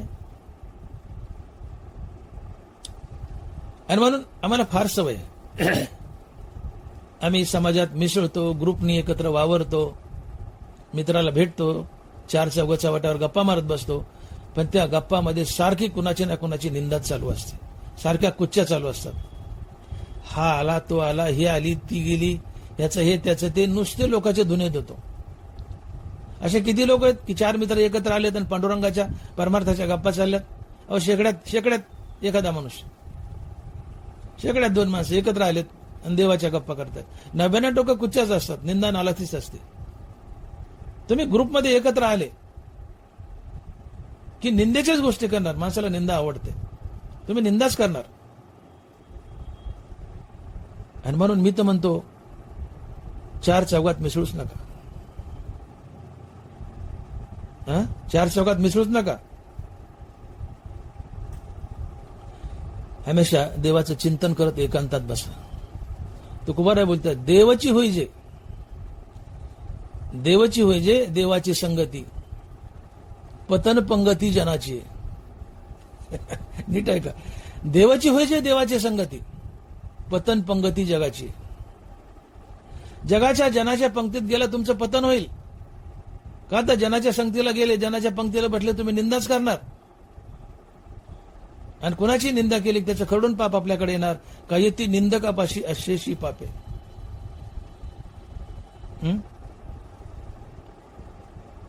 आशा जैसे दुःखाते व्याली निंदा दुरिते, हे असो दैन्याते दुर्भगत्व जैसे. आशा जैसी दुःखाते व्याली निंदा दुरिते. आशा दुःखाला जन्म देते, निंदा पापाला जन्म देते. नुसता जन्मच नाही तर विते. व्याली निंदा दुरिते. कुत्री विते, डुकरीन विते, बदा बदा 5-6 पिल्ले देते. तसं निंदा पापाला विते. बदा बदा बदा बदा पापाचे ढिगारे विते. व्याली निंदा दुरिते. आशा दुःखाला तर निंदा पापाला जन्म देते. आणि दुर्भाग्य गरिबीला जन्म देते. आशा जशी दुःखाते व्याली निंदा दुरिते हे असो दैन्याते दुर्भगत्व जैसे. व्याली निंदा दुरिते. निंदा पापाला जन्म देते. म्हणून कुणाची निंदा करू नका. एकांतात गाडून घ्या. देवाची व्हायचे देवाची संगती, पतन पंगती जनाची. एकांतात देवाचं नामस्मरण करत बसला, देवाच्या संगतीत राहिला तर देवच व्हाल. पण जनात गेलात, जनाच्या पंक्तीला बसलात, चव्हाट्यावर तर निंदाच करणार. निंदा तुमचं पतनच करणार, तुम्हाला नरकालाच नेणार. म्हणून मी बोललो की तुमच्या मनात कोणाबद्दल द्वेष आहे, तुमची निंदा केल्याबद्दल काना निंदापर शब्द भोगलाय, निंदेतून द्वेष, हे रागद्वेष. आणि ज्याच्याबद्दल द्वेष आहे त्याचा घात करायला तुम्ही टपलेले असतात, कुठल्या ना कुठल्या रूपात. वाईट बोलून, निंदा करून, त्याच्या कुच्च्या करून, त्याचं अहित चिंतून, त्याला हाणून मारून आडवून, त्याचा कुठला ना कुठला घात, कुठलं ना कुठलं वाटोळ करायचं तुमच्या मनात सारखं चालू असतं. का तर त्याच्याबद्दल द्वेष. आणि म्हणून द्वेषातून क्रोध, या क्रोधातून समोरच्या माणसाबद्दल गलिच्छ वर्तन, निंदा नालास्ती आणि गलिच्छ वर्तन, निंदा पापाला जन्म देते. आणि पाप तुम्हाला संसार बंधनात बांधतं. अगाह कर्मे जे वरावे ते तेही सुखदुःखी फळावे, आणि तया ते भोगावाये यावे देहा एक. आणि म्हणून ज्ञानेंद्रियाचे विषय भोगू नका. हे विषय असा छेडला होता की आमच्या जीवनात पाप पुण्य दोन कारणामुळे येते. तर ज्ञानेंद्रियाच्या विषय भोगामुळे आणि दुसरं बऱ्या वाईट कर्मामुळे. तर बऱ्या वाईट कर्माचा विषय आज नाहीये, तो भविष्यात येईल कुठे. परंतु आजचा विषय आहे की ज्ञानेंद्रियाचे विषय भोगल्यामुळे आमच्या जीवनात पाप पुण्याची निर्मिती होते आणि पाप पुण्य आम्हाला संसारात बांधतं. तर आपण कानाचा विषय छेडलाय. काना ज्ञानेंद्रिय, शब्द कानाचा विषय. शब्द दोन प्रकारचे, एक स्तुतीपर, एक निंदापर. स्तुतीपर शब्द कानाच्या आवडीचा विषय, निंदापर शब्द कानाच्या नावडीचा विषय. तुमची कोणी स्तुती केलीये, तुमची कोणी स्तुती केलीये, भरभरून तोंड भरून तुम्हाला गोड बोललाय, स्तुती केली. ज्यांनी स्तुती केली तात्काळ त्याच्याबद्दल राग, प्रीती, प्रेम. आणि या प्रीती प्रेमातून सद्वर्तन, सात्विक वर्तन, आणि या सद्वर्तनातून, सात्विक वर्तनातून तुमच्या जीवनात पुण्याची निर्मिती होते. सद्वर्तनातून पुण्याचा जन्म होतो. तुमची कोणी निंदा केली आहे, घाण घाण बोललंय, आतून अहंकार सुप्त अवस्थेत दडलेला असतो, तो डुसणी मारतो, म्हणतो बाग तुझी निंदा केली. तुमच्या कानाला निंदापर शब्द भोगायला लावतो. तुमचे कान निंदा भोगतात. ज्यांनी निंदा केली तात्काळ त्याच्याबद्दल द्वेष, द्वेषातून क्रोध. आणि हा द्वेष आणि क्रोध तुम्हाला त्याच्यासोबत गलिच्छ वर्तन करायला लावतो, हाना मारायला लावतो. शिवीगाळ, हानामारी, नाना प्रकारचं गलिच्छ वर्तन, त्यातून पापात जन्म. शिवाय त्याची निंदा करायला लावतो, त्यातून पापात जन्म. का येती निंदकापाशी अश्लेषी पापे. अशा प्रकारे रागातून पुण्य आणि द्वेषातून पाप तुमच्या जीवनात निर्माण होतं. आणि हे पाप पुण्य तुम्हाला संसारात बांधतं. मग तुम्हाला संसारात बांधलं कोणी? पुण्य पापाने. पुण्यपाप कोणामुळं? रागद्वेषामुळं. रागद्वेष कोणामुळं? ज्ञानेंद्रियाच्या विषय भोगामुळं. ज्ञानेंद्रियाचे विषय भोग कोणामुळं? अहंकारामुळं. अर्थात अहंकारामुळे ज्ञानेंद्रियाचे विषय भोग, ज्ञानेंद्रियाच्या विषय भोगातून रागद्वेष, रागद्वेषातून पुण्यपाप, पुण्यपापातून संसार बंधन. मग हीच गोष्ट भगवंत अर्जुनाला बजावतात की बाबा तू ज्ञानेंद्रियाचे विषय टाक. अर्जुना, ज्ञानेंद्रियाचे विषय टाक. तू ज्ञानेंद्रियाचे विषय भोगलेस तर तुझ्या जीवनात सुखदुःखाची निर्मिती तर होईलच, पण त्यासोबत पाप पुण्याची निर्मिती होईल. आणि पुण्य पाप तुम्हाला संसारात बांधेल, 84 लक्षणमध्ये फिरायला लावेल. हनुमंतानं लिहितात की आगा कर्मे जे वरावे ते ती सुखदुःखी फळावे, आणि तया ते भोगावाये यावे देहा एक. आणि मग ज्ञानेंद्रियाचे विषय बघू नका. 5 ज्ञानेंद्रियात प्रत्येकाचा आपापला एक स्वतंत्र विषय. आपण कान या ज्ञानेंद्रियाचा सविस्तर विषय पाहिला, त्यातून पाप पुण्याची निर्मिती कशी होती पाहिली, आणि पाप पुण्य आम्हाला संसार बंधनात बांधतं. लक्ष 84 योनीमध्ये फिरायला होतं. आता 4 ज्ञानेंद्रिय राहिलेत. वेळ कमी आहे. डोळा, नाक, त्वचा आणि जीभ. ही सगळीच जर ज्ञानेंद्रिय सांगायचं म्हटलं तर वेळ फार मोठा होईल, व्हिडिओ लांबेल. एक जिभेचं उदाहरण सांगतो. जीभ हा ज्ञानेंद्रिय,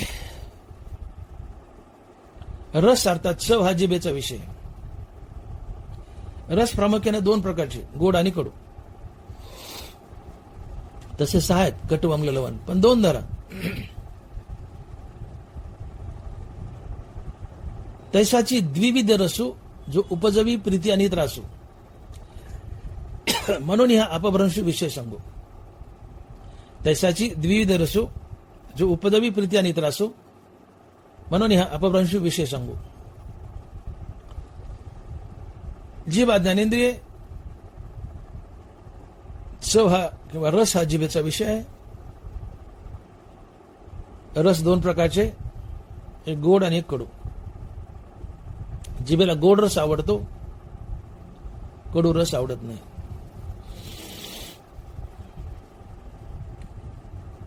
उदाहरणार्थ, एखाद्या घरी किंवा आपल्याच घरी आपल्या पत्नीनं खूप स्वादिष्ट स्वयंपाक केलाय. आपल्या पत्नीनं खूप स्वादिष्ट स्वयंपाक केलाय, अतिशय सुंदर भाजी केली.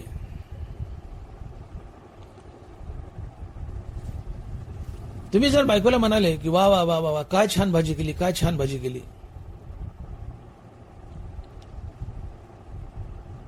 तर बायकोची स्तुती केल्यामुळं बायकोच्या मनात तुमच्याबद्दल राग अर्थात प्रीती निर्माण होईल आणि ती तुमच्यासोबत सद्वर्तन करेल आणि सद्वर्तनातून पुण्याचा जन्म होईल. परंतु एखाद्या दिवशी जर भाजी बिघडली, अतिशय घाणेरडी भाजी,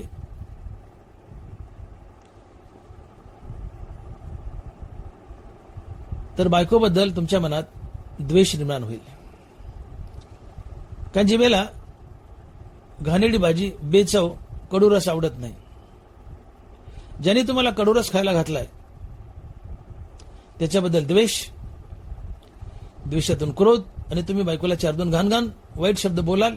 पुरीची म्हातारी झाली, अजून तुला कळत नाही कशी भाजी करावी, भाजीला मीठ किती टाकावं हे सुद्धा कळत नाही, तुझ्या माईने हेच शिकवलं का, 4 घाण शब्द बोलाल. बायकोला दुखवाल, बायकोसोबत गलिच्छ वर्तन कराल. या गलिच्छ वर्तनातून पापाचा जन्म. बायकोनं सुंदर भाजी केली, तिच्याबद्दल राग, रागातून प्रीती प्रेम, त्यातून सद्वर्तन, सद्वर्तनातून पुण्याचा जन्म. बायकोने घाणेरडी भाजी केली, अहंकारातून डुसणे मारतो, म्हणतो बाग तुझ्या पुढे घाण भाजी वाढली. तुमच्या जिभेला कडूरस आवडणार नाही. तात्काळ बायकोबद्दल द्वेष, द्वेषातून क्रोध, क्रोधातून गलिच्छ वर्तन, आणि गलिच्छ वर्तनातून 4-2 घाण शिव्या. या गलिच्छ वर्तनातून, घाण शिव्यातून पापाचा जन्म. पुण्य आणि पाप म्हणलं की संसार बंधन आलंच.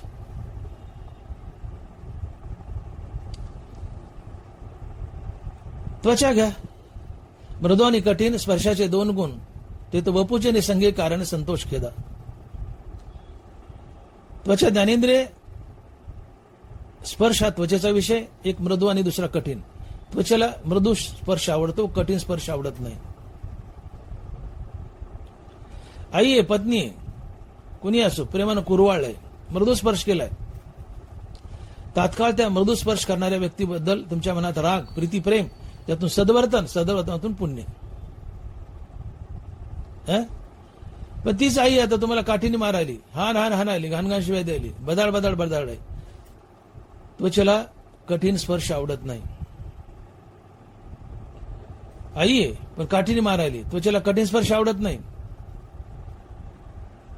तात्काळ आईबद्दल द्वेष, द्वेषातून क्रोध, आईला ढकलून द्याल, 2 घाण शब्द बोलताल, गलिच्छ वर्तन कराल आई बरोबर, त्यातून पापाचा जन्म. पुण्य आणि पाप म्हणलं की संसार बंधन.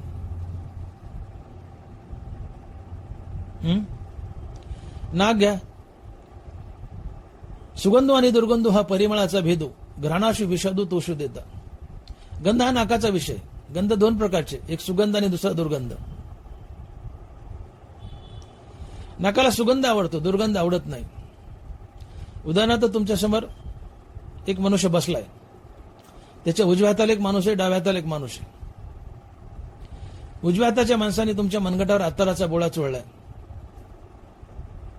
मधला माणूस आहे, उजव्या हाताला एक आहे, डाव्या हाताला एक आहे. त्या उजव्या हाताच्या माणसाने त्या मधल्या बसलेल्या माणसाच्या हातावर अत्तराचा बोळा चोळलाय आणि अत्तराचा सुगंध घेतलाय. तात्काळ त्या अत्तर चोळणाऱ्या माणसाबद्दल त्या माणसाच्या मनात राग, प्रीती, प्रेम निर्माण होईल आणि म्हणे सरका अलीकडे, अजून एक चोळा. तुम्ही त्याच्याबरोबर सद्वर्तन कराल, सद्वर्तनातून पुण्य, पुण्यातून संसार बंधन. पण त्या डाव्या हाताला माणूस बसलाय, तो पादलाय आणि त्याने तुमच्या नाकाला दुर्गंध दिलाय. नाकाला दुर्गंध आवडत नाही. तात्काळ ज्यांनी दुर्गंध दिलाय त्याच्याबद्दल तुमच्या मनात द्वेष, द्वेषातून क्रोध, त्यातून गलिच्छ वर्तन. तुम्ही डोळे फाडून पाहाल, हीच वेळ सापडली का? कमी खाता येत नव्हतं का? सप्ताहमन कचकुलभर खातो का? उठ भडव्या इथून. गलिच्छ वर्तन कराल, घाण घाण बोलाल. या गलिच्छ वर्तनातून, घाण बोलण्यातून पापाचा जन्म. पाप म्हणलं की संसार बंधन आलंच. आता उरतो फक्त डोळा. भ्यासूर आणि सुरेख रूपाचे स्वरूप देख, जे उपजवी सुख दुःख नेत्रद्वारे. डोळा ज्ञानेंद्रिय, रूप हा डोळ्याचा विषय.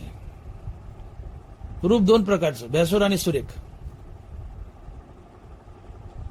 डोळ्याला निसर्गात सुंदर रूप पाहायला आवडतं.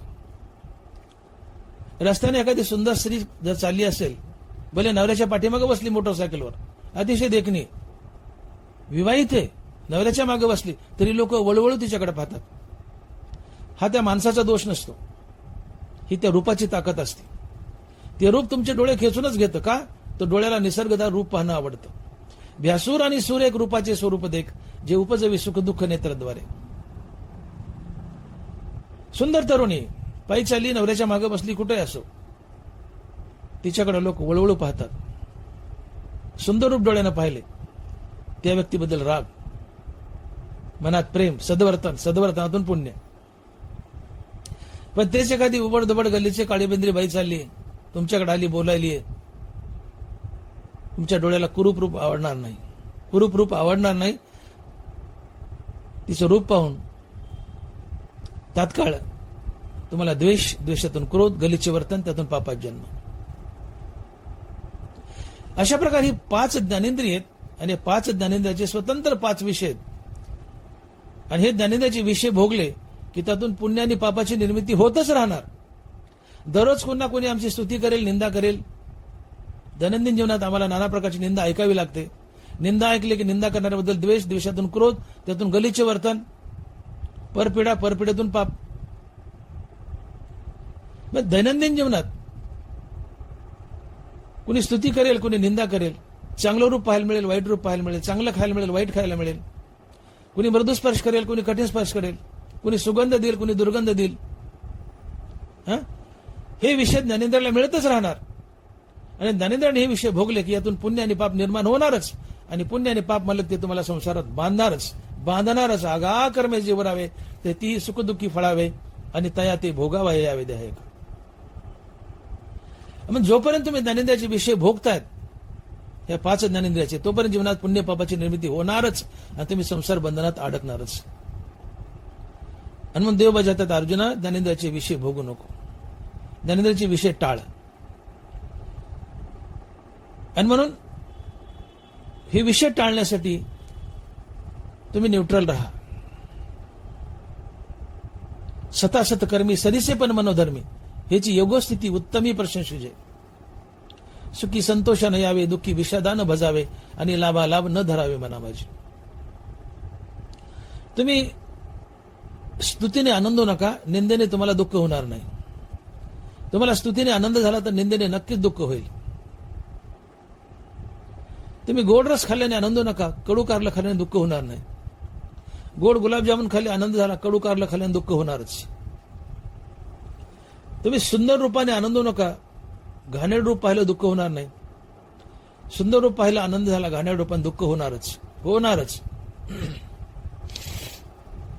तुम्ही सुगंधाने आनंद होऊ नका, दुर्गंधाने दुःख होणार नाही. सुगंधाने आनंद झाला, पादलेल्या वासन दुःख होणारच. उद्बत्तीच्या वासानं जर आनंद झाला तर पादलेल्या वासानं दुःख होणारच. म्हणून उद्बत्तीच्या वासानं आनंद होऊ नका, पादलेल्या वासना दुःख होणार नाही. ही ज्ञानेंद्रियाची विषय टाळा.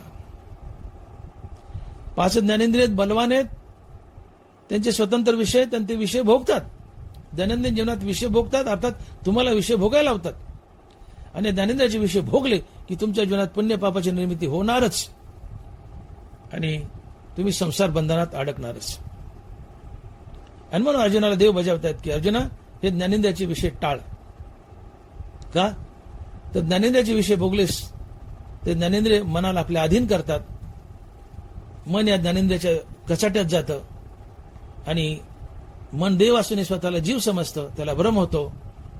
मी देहाने देह संबंधीने माझं असं मानू लागतं आणि तुम्ही संसार बंधनात अडकतात. मग या ज्ञानेंद्रियाचे विषय टाळावे कसे? तर ज्ञानेंद्रियाचे विषय टाळण्यासाठी सर्वात सुलभ आणि एकमात्र साधन आहे रामनाम. रामनाम. राम म्हणता काम क्रोधाचे दहन, होय अभिमान देशोधडी. राम म्हणता काम क्रोधाचे दहन, होय अभिमान देशोधडी. रामनामानं हे ज्ञानेंद्रियाच्या विषयातून निर्माण होणारे काम क्रोध मरून जातात आणि अहंकारही देशोधडीला पळून जातो, की जो अहंकार तुम्हाला विषय भोगायला होतो. नित्य रामनाम घ्या. तुमच्या जीवनातून अहंकार आणि ज्ञानेंद्रियाचे विषय पळून जातील. रामनाम नित्य असावं, हंगामी नाही. नित्य असत्य अमित हरिपाठ जश. रामनाम नित्य असावं, लावी मना पिसे गोविंदाचे. रामनाम नित्य असावं. आणि म्हणून रामनाम हे सर्वात प्रभावी साधन आहे इंद्रिय जिंकण्यासाठी. तुकोबाराय बोलतात की भोगी झाला त्याग, गीती गाता पांडुरंग. भोगी झाला त्याग, गीती गाता पांडुरंग. इंद्रियाचा लाग आमावरणी चुकला.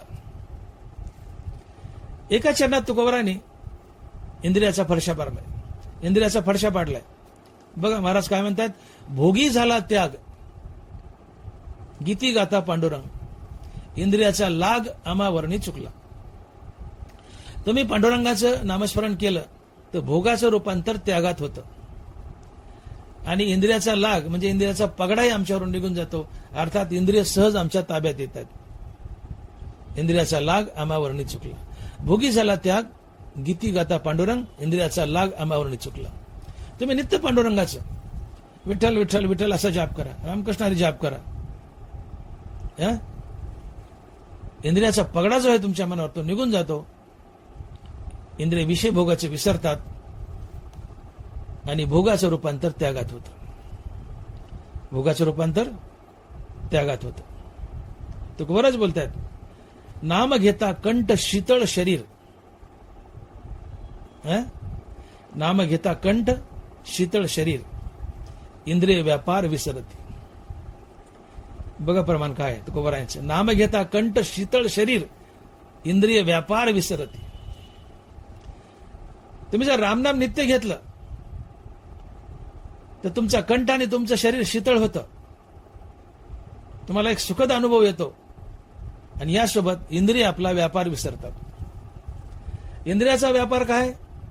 हे ज्ञानेंद्रिय. हे 5 प्रकारचे त्यांचे विषय भोगतात. हा त्यांचा व्यापार आहे. हा व्यापार कशाने जातो इंद्रियाचा?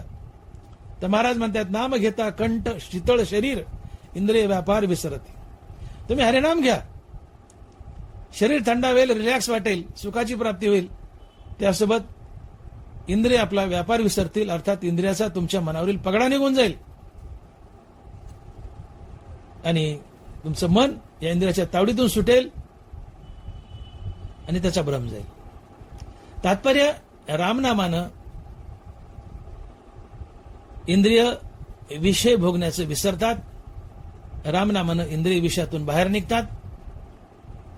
रामनामानं हे मनही इंद्रियाच्या ताब्यातून बाहेर निघतं आणि मन इंद्रियाच्या ताब्यातून बाहेर निघलं की अखंड रामनामानं या मनाला जाणीव होते की मी देह नसून मी आत्मा आहे. ते आत्मभानावर येतं. मन स्वतःला देव असून जीव समजतंय, पण निरंतर रामनामानं हे इंद्रियाच्या तावडीतून सुटतं आणि मन मग स्वतःला मी देह नसून आत्मा आहे असं समजू लागतं आणि मनाने स्वतःला आत्मा समजणं हीच मुक्ती असते. आणि म्हणून मन येऊ मनुष्याना आहे कारण बंद मोक्ष येऊ. मनच बांधतं संसारात, मनच सोडतं संसारात. पण त्यासाठी निरंतर रामनाम हवंय. आणि म्हणून निरंतर रामनाम घ्या. इंद्रिय विशेष सेवनातून बाहेर निघतील, इंद्रियाच्या तावडीतून मन सुटेल, मनाला आत्मभान होईल, ते स्वतःला आत्मा समजू लागेल आणि मुक्त होईल. आणि म्हणून आजच्या या प्रस्तुत प्रवचनात भगवंतानी अर्जुनाला जो उपदेश केलाय की अर्जुना, विवेकी फक्त संत असतात, संत आत्मज्ञानी असतात. संतांची भ्रांती गेलेली असते. भ्रांती जाणं म्हणजेच आत्मज्ञान होणं. संतांची भ्रांती गेलेली असते म्हणून त्यांना जन्ममृत्यू खोटे वाटतात. पण अर्जुना, तुझी भ्रांती गेली नाही, तू अज्ञानात बद्ध आहेस म्हणून तुला जन्ममृत्यू खरे वाटतात. आणि तू धनुष्य टेकवलेस आणि समोरचे कौरव मारू इच्छित नाहीस. का तर तुला भ्रम झाला की जगात सत्य आहे, मी देह संबंधीने माझं आहे. हा भ्रम आहे. तुला अजून आत्मज्ञान नाही, तुझी भ्रांती गेली नाही, तू मुक्त नाही, तू जीवरूपात आहेस, अज्ञानात बद्ध आहेस. म्हणून तू स्वतःला देह आणि देह संबंधीने माझं समजतोय. मी देह आहे आणि हे कौरव, हे पांडव सगळे माझे आहेत. मी देह आणि देह संबंधीने माझं, मग मी माझ्यालाच कसा मारू हे तुला का वाटतंय? तुझ्या मनाला भ्रम झालाय. कशामुळं? तुझं मन इंद्रियाच्या कचाट्यात गेलंय. आणि मग अर्जुना, हे इंद्रिय जे विषय भोगतात ते विषय भोगाचे टाळ. तू ज्ञानेंद्रियाचे विषय भोगू नको. तुझं मन रामनाम घे. तुझं मन विषय भोगाचं टाळेल. विषय भोगाचं टाळलं की मन त्या इंद्रियाच्या कचाट्यातून सुटेल. आणि मन जे स्वतःला जीव समजतंय तर त्या रामनामामुळे आता स्वतःला देव समजेल. आणि मनाने देव समजणं म्हणजे मन देवात विलीन होणं, देवामध्ये मनाची अत्यंतिक निवृत्ती होणं. आणि मनाची देवामध्ये किंवा परमात्म्यामध्ये अत्यंतिक निवृत्ती होणं ही मुक्ती असते. अहंकार असेल मनाचा मनपणा नाहीसा होणं हीच मुक्ती आहे. मन भगवंतापासून निघाले आणि ज्यावेळेस परत जाऊन भगवंताला कायमचं मिळेल आणि भगवंतात कायमचं लीन होईल, तिथे त्याची अत्यंतिक निवृत्ती होईल, ही मुक्ती असते. आणि म्हणून अहंकार असेल मनाचा मनपणा नाहीसा होणं हीच मुक्ती आहे. आणि म्हणून भगवंत बजावतात की अर्जुना, तू ज्ञानेंद्रियाचे विषय जर भोगले नाही तर मनाची सुटका होईल इंद्रियाच्या कचाट्यातून, ते आत्मभानावर येईल, देवात विलीन होईल, मुक्त होईल, तू मुक्त होशील. पण तू जर ज्ञानेंद्रियाचे विषय भोगलेस तर मन या ज्ञानेंद्रियाच्या ताब्यात जाईल, त्याला भ्रांती होईल, ते देवासने स्वतःला जीव समजेल, मी देहाने देह संबंधीने माझं असं मन समजेल, अर्थात तू समजशील. आणि हे ज्ञानेंद्रियाचे विषय भोगल्यामुळं मनाला भ्रांती झाल्यामुळं तू संसार बंधनात तर अडकशीलच. हा तुझा पहिला तोटा. याशिवाय अजून 2 तोटे होतील. तो दुसरा तोटा, तू ज्ञानेंद्रियाचे विषय भोगल्यामुळं तुझ्या जीवनात सुखदुःख येईल. आणि तिसरा तोटा, ज्ञानेंद्रियाचे विषय भोगल्यामुळं तुझ्या जीवनात पाप पुण्याची निर्मिती होईल. आणि पाप पुण्य तुला संसारात बांधेल. आणि पाप भरपूर असल्यामुळं, बलाढ्य असल्यामुळं, गडगंज असल्यामुळं हे पाप तुला नरकाला नेईल. आणि म्हणून ज्ञानेंद्रियाचे विषय भोगू नकोस. आणि म्हणून इथं धनबरा लिहित आहेत की हे विषय जे आहे ते ना कळती त्या सुख दुःख दोन्ही न पवती आणि गर्भवासू संगती नाही त्या. जो मनुष्य ज्ञानेंद्रियाचे विषय भोगत नाही त्याच्या जीवनात सुखही नसते, दुःखही नसते, तो निखळ आत्मानंद भोगत असतो. आणि त्याचा गर्भवासही संपतो, अर्थात तो मुक्त होतो, जन्ममरणाच्या फेऱ्यातून बाहेर पडतो. आपण पाहिलं उदाहरण मागच्या प्रवचनात. एक उदाहरण सांगतो आणि थांबतो. पठाण विशीत बसलाय. नाथ महाराजांना जावं, गंगा स्नान करून यावं. पठाने तो पण पान चगळावं, खावं, थुंका तोंडात जमा करावं. नाथ महाराज आले की नाथ महाराज अंगावर पचकन थुकावं. घाणघाण शब्द बोलत नाथांची निंदा करावी. नाथ महाराजांना पुन्हा जावं, गंगा स्नान करून यावं. पठाणानं तोपर्यंत पांचावून थुंका जमा केलायचे. नात विशीत आली की पचकन थुकावं, नाताने पुन्हा परत जावं. हा पठाण नाताच्या भावकीतल्या लोकांनी रोजाने लावला होता, नाताला क्रोधान म्हणून. मी बोललो मागच्या वेळेस की माणसाला भावकी जर जास्त असेल तर माणसाला जाळायला सरपण लागत नाही, ती भावकीच जाळते. ही भावकीच मुळावर उठली होती, भावकीतले लोक त्रास देत होते. नाताने जावं, पुन्हा गंगा स्नान करावं. तो पण पठाणे तोंडात पान चावलेलंच आहे, थुका जमा केलेलाच आहे. नात विशीत आली की पुन्हा पचकन थुकावं, घाण घाण बोलावं. असं 108 वेळा घडलं. आपण बोलून गेलो हा विषय, पण जरुरी म्हणून पुन्हा मांडलाय. पठाण नातांच्या अंगावर थुंकत होता आणि घाण घाण बोलत होता. नात भ्रशब्दही बोलत नव्हते, नाताला क्रोध येत नव्हता. का? नातांचं जीवन हे संत जीवन होतं. संत जीवन विषयातीत जीवन असतं, विषयाच्या पुढचं, पलीकडचं, विषयातीत. आणि संत जीवन म्हणजे नाथांना अत्तर लावल्याने आनंद होत नव्हता, म्हणून नाथांना पठाण अंगावर थुंकल्यानं दुःखही होत नव्हतं. हे विषयातीत जीवन आहे, संत जीवन आहे. नाथांना जर अत्तर लावल्याने आनंद झाला असता तर पठाण थुंकल्याने नाथाला नक्कीच दुःख झालं असतं. काय बोलतो मी? नाथांना जर अत्तर लावल्याने आनंद झाला असता तर पठाण थुंकल्याने नक्की दुःख झालं असतं आणि एका टोक्यात पठाण आडवा केला असता, एका टोक्यात. कारण नाथ जागीरदार होते, 4-5 एकर जमीन होती. पंक्ती म्हटलं तर चरवीन तूप वाढायची, बुटकुले नाही, चरवीनी. चरवीन तूप वाढणारे नाथ, तूप पिणारे नाथ किती ताकदवान असतील, एका ठोक्यात पठाण आडवा केला असता. पण असं केलं नाही. का? नाथांना स्तुती केल्याने आनंद नाही, मग निंदा केल्याने. नाथांना अत्तर लावल्याने आनंद नाही, म्हणून नाथांच्या अंगावर थुंकल्यानं दुःख नाहीये. हे विषयातीत जीवन आहे, संत जीवन आहे. आम्ही अत्तर लावल्याने आनंदी होतो, म्हणून थुंकल्यानं दुःखी होतो. नाथ अत्तर लावल्याने आनंदी होत नव्हते, म्हणून थुंकल्यानं दुःखी होत नव्हते. शिवाय दुसरं कारण, नाथ विश्वव्यापी होते, नाथ आत्मा होते. नाथ संत होते म्हणून आत्मा होते. संत हा आत्मा असतो, किंबहुना चराचर आपणचे झाला. नाथ आत्मा होते, आत्मा विश्वव्यापी असतो. आणि म्हणून नाथ या जगातील, विश्वातील प्रत्येक वस्तू बनले होते. हा मुद्दा लक्षात घ्या. नाथ संत होते म्हणजे आत्मा होते, आत्मा विश्वव्यापी आहे. आत्मा विश्वव्यापी म्हणजे नाथच जगातली प्रत्येक वस्तू बनलेत, किंबहुना चराचर आपणच झाला. दगडधोंडे, माती, झाड झुडपं आता नाथ बनलेत. जगातली प्रत्येक वस्तू नाथ बनलेत, किंवा जगातली प्रत्येक वस्तू हे नाथ आहेत. नाथ तर नाथ आहेत, पण जगातली प्रत्येक वस्तू नाथ आहेत. मग पठाणही नाथच झाला ना. मग नाथही नाथ आणि समोरचा पठाणही नाथ, किंबहुना चराचर आपण झाला. मग नाथही नाथ आणि समोरचा पठाणही नाथ, म्हणजे एक प्रकारे नाथच नाथाच्या अंगावर थुंकत होते. दोघे नाथ असतील तर मग आपणच आपल्या अंगावर थुकलं तर राग येतं का? समोरचा आपल्या अंगावर थुकला तर राग येईल, पण बोलता बोलता आपला थुका उडून गेला आणि आपल्या हातावर पडला, आपल्याला राग येईल का? नाही येत. मग तसं नाथही नाथ आणि समोरचा पठाणही नाथ, ही संत नजर आहे. हे अद्वैतातलं जीन आहे. जगातली प्रत्येक वस्तू नाथ बनलेत, मग नाथ पठाणही बनलेत. मग नाथही नाथ आणि पठाणही नाथ.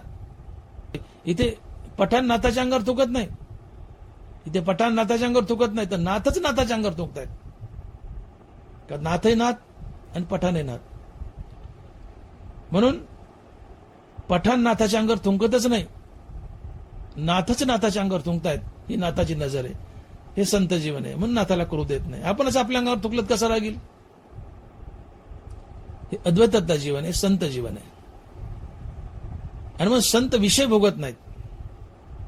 संतांनी विषय भोगला नाही तर त्यांच्या जीवनात सुखदुःखाची निर्मिती नाही, त्यांच्या जीवनात पाप पुण्याची निर्मिती नाही, आणि पाप पुण्याची निर्मिती नाही म्हणून गर्भवास नाही, ते मुक्त होतात.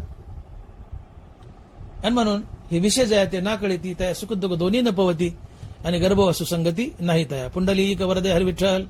श्री ज्ञानदेव तुकाराम. गोपाल कृष्ण भगवान की जय. माऊली ज्ञानेश्वर महाराज की जय. जगद्गुरु तुकाराम महाराज की जय. विठ्ठल विठ्ठल विठ्ठल विठ्ठल विठ्ठल विठ्ठल विठ्ठल विठ्ठल विठ्ठल विठ्ठल विठ्ठल विठ्ठल विठ्ठल. आता विश्वात्मके देवे येणे वागेज्ञ तोषावे. तोषोनी मज द्यावे पसाय दान हे. जे कळांची व्यंकटी सांडो तया सत्कर्मी रती वाढो. भूता परस्परे पडो मैत्र जीवांचे. दुरितांचे तिमिर जावो. विश्वस्वधर्म सूर्य पाहो.